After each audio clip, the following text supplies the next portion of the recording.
అమ్మ నమస్కారం. నమస్కారం అయ్యా. ఇప్పుడు ప్రతిరోజు అందరూ నిత్య పూజ చేస్తూ ఉంటారు. కొందరికి అసలు నిత్య పూజ అనేది వీలు కానే కాదు. అది వ్యక్తిగత పరిస్థితులు కావచ్చు, లేకపోతే ఆఫీసులో హడావిడి కావచ్చు, లేకపోతే డే అండ్ నైట్ షిఫ్ట్స్ కావచ్చు, ఇలా చాలా రకాలుగా చాలా సమస్యలు ఉంటాయి. కానీ ఈ నిత్య పూజ చేస్తేనే మనశ్శాంతి అనేది కొందరికి ఉంటుంది. ఇంకా చేయలేని పరిస్థితుల్లో మనం ఏం చేయలేం. తాజాగా చాలామంది ఏమడుగుతున్నారంటే నిత్య పూజ చేయలేకపోతున్నాం, దీనికి ఏదైనా మంచి మంత్రం ఉందా, ఆ పూజ ప్లేస్లో ఈ మంత్రం చదివితే ఉపశమనం లభించడానికి, మనసు ఆనందం కలగడానికి అని అడుగుతూ ఉన్నారు. ఇలాంటి మంత్రం ఏమైనా ఉందంటారమ్మా? ఒకటే ముఖేష్, ఏంటంటే నిత్య పూజ అనేటువంటిది ఎలాంటిది అంటే మనలో ఇప్పుడు పంచభూతాలని చెప్పుకున్నాం.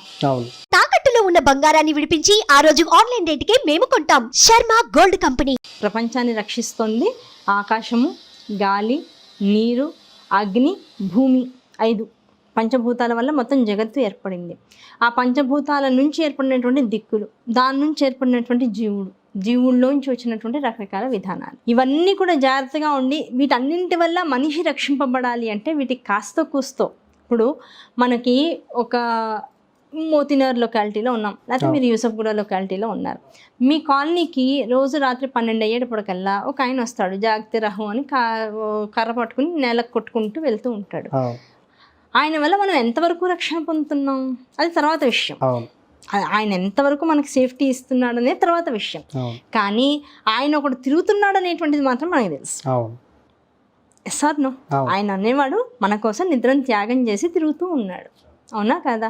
అలా తిరుగుతూ ఉన్నటువంటి సమయంలో ఏ నిద్ర అయితే మనం హాయిగా పోతున్నాము, ఆ నిద్ర ఎంత మనకి సుఖాన్ని ఇస్తుందో, సౌఖ్యాన్ని ఇస్తుందో, అదే విధానంలో ఇప్పుడు మనం ఏదైతే చెప్పుకున్నామో నిత్య పూజ అనేటువంటిది ఏం చేస్తుంది అంటే మనకి తెలియకుండా మన చుట్టూతో ఒక రక్షణ వలయాన్ని ఏర్పరుస్తుంది. నీకు తెలిసి చేసినా తెలియకపోయి చేసినా అసలంటూ ఓ దీపం పెట్టి, నువ్వు పూజ అంటే ఓ మంత్రాలు చదివేసి అష్టోత్తరాలు చదివేసి గంటలు గంటలు పూజ చేయమని ఏ శాస్త్రం చెప్పలా.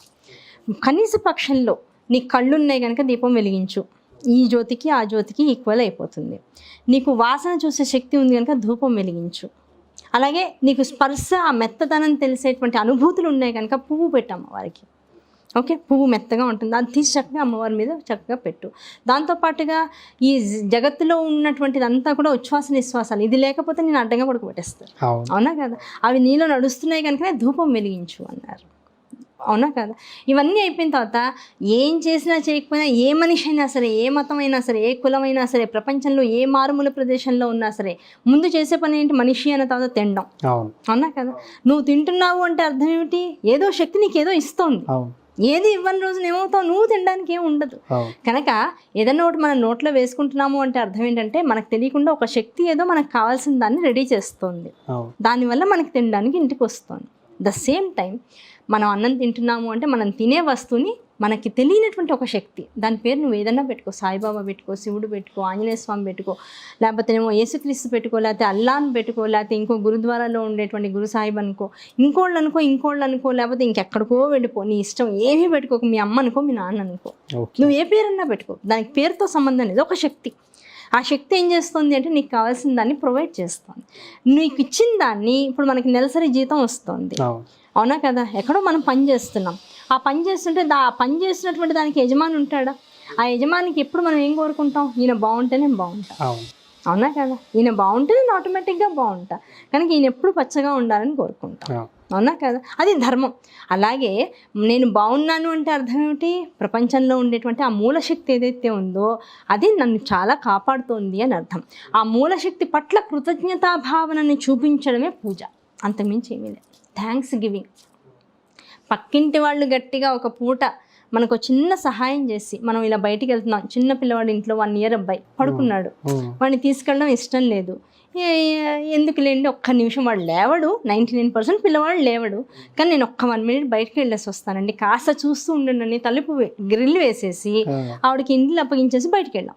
మనకి 1 minute కాదు, పావు గంట కాదు, 20 నిమిషాలు పట్టింది. ఇంటికి వచ్చాం, వాడు లేవలా, పడుకునే చోటే ఉన్నాడు, ఆవిడ ఏం చేయలే నీకేమి, కానీ ఆ కాస్త హెల్ప్ అడిగి మన పిల్లవాడిని చూడమన్నందుకే 10 సార్లు థ్యాంక్స్ చెప్పి ఆ రోజు సాయంకాలం మనం ఇంట్లో చేసుకునేటువంటి ఒక స్నాక్ తీసుకెళ్ళి ఆవిడకి ఇస్తాం, అవునా కదా?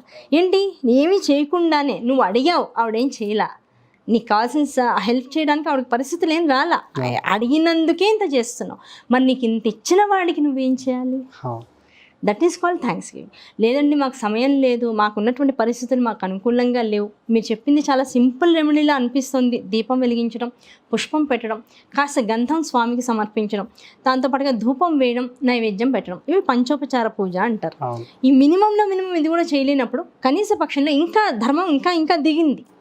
మనిషి ఇంకా కలికాలంలోకి అడుగు పెట్టాడురా, వీడికి ఇంకాస్త ధర్మం చేయాలనే ఆ లోపల ఉత్సాహం ఉంటుంది తప్ప పరిస్థితులు అనుకూలించవు, కాలం అనుకూలించదు వాడికి. కనుక ఎలా అయినా అలాంటి వాడు కూడా ఉద్ధరింపబడాలని శాస్త్రం ఏం చెప్తుందంటే కనీస పక్షంలో దీపం వెలిగించు. దీపం వెలిగించే సమయంలో ధూపం వెలిగించు. ఆ ధూపం వెలిగించి ఇంట్లో అన్ని మూలలా తిప్పి ఒక శ్లోకం చదువుకో. అదేమిటంటే సర్వగాయత్రి జపం అంటారు, సర్వగాయత్రి మంత్రం. ఆ సర్వగాయత్రి మంత్రం అందరూ అన్ని వర్గాల వాళ్ళు చేసుకోవచ్చు, అన్ని వయస్సుల వాళ్ళు చేసుకోవచ్చు, మగవాళ్ళు చేసుకోవచ్చు, ఆడవాళ్ళు చేసుకోవచ్చు, వృద్ధులు చేసుకోవచ్చు, అన్ని కులాల వాళ్ళు చేసుకోవచ్చు. దానికి ఏమీ అభ్యంతరం చెప్పాల. అది దేవీ భావతంలో ప్రప్రథమంగా ఉంటుంది ఆ శ్లోకం. సర్వ చైతన్య రూపాం తాం ఆద్యాం విద్యాం చ ధీమహి బుద్ధిం యానః ప్రచోదయాత్. అది శ్లోకం, 3 లైన్స్ శ్లోకం, చక్కటి శ్లోకం. తర్వాత నేను మీకు శ్లోకం ఇస్తా, కింద చక్క స్క్రోలింగ్ అది వేయండి, అందరికీ అవకాశం వస్తుంది. ఇంట్లో ధూపం వేసినప్పుడు లేదు దీపం వెలిగించినప్పుడు ఈ ఒక్క శ్లోకాన్ని ఒక 5 సార్లు, కనీసం ఒక 11 సార్లు మీ ఓపిక. చిన్న శ్లోకం, నోటికి వచ్చేదాకా పేపర్ లేదు సెల్ ఫోన్, ఆ నోటికి వచ్చేసింది ఏమీ అక్కర్లా, నిమిషంలో అయిపోతుంది. 11 సార్లు నిమిషంలో చదివేసి నోటెడ్ అయిపోతుంది. కనుక ఆ కాస్త శ్లోకం చదువుకుంటే నీలో ఉండేటువంటి సర్వచైతన్యాలకి అధిపతి ఆవిడ అనే విషయం నీకు అర్థమైంది కనుక దానికి ఆవిడ తృప్తి పడిపోతుంది.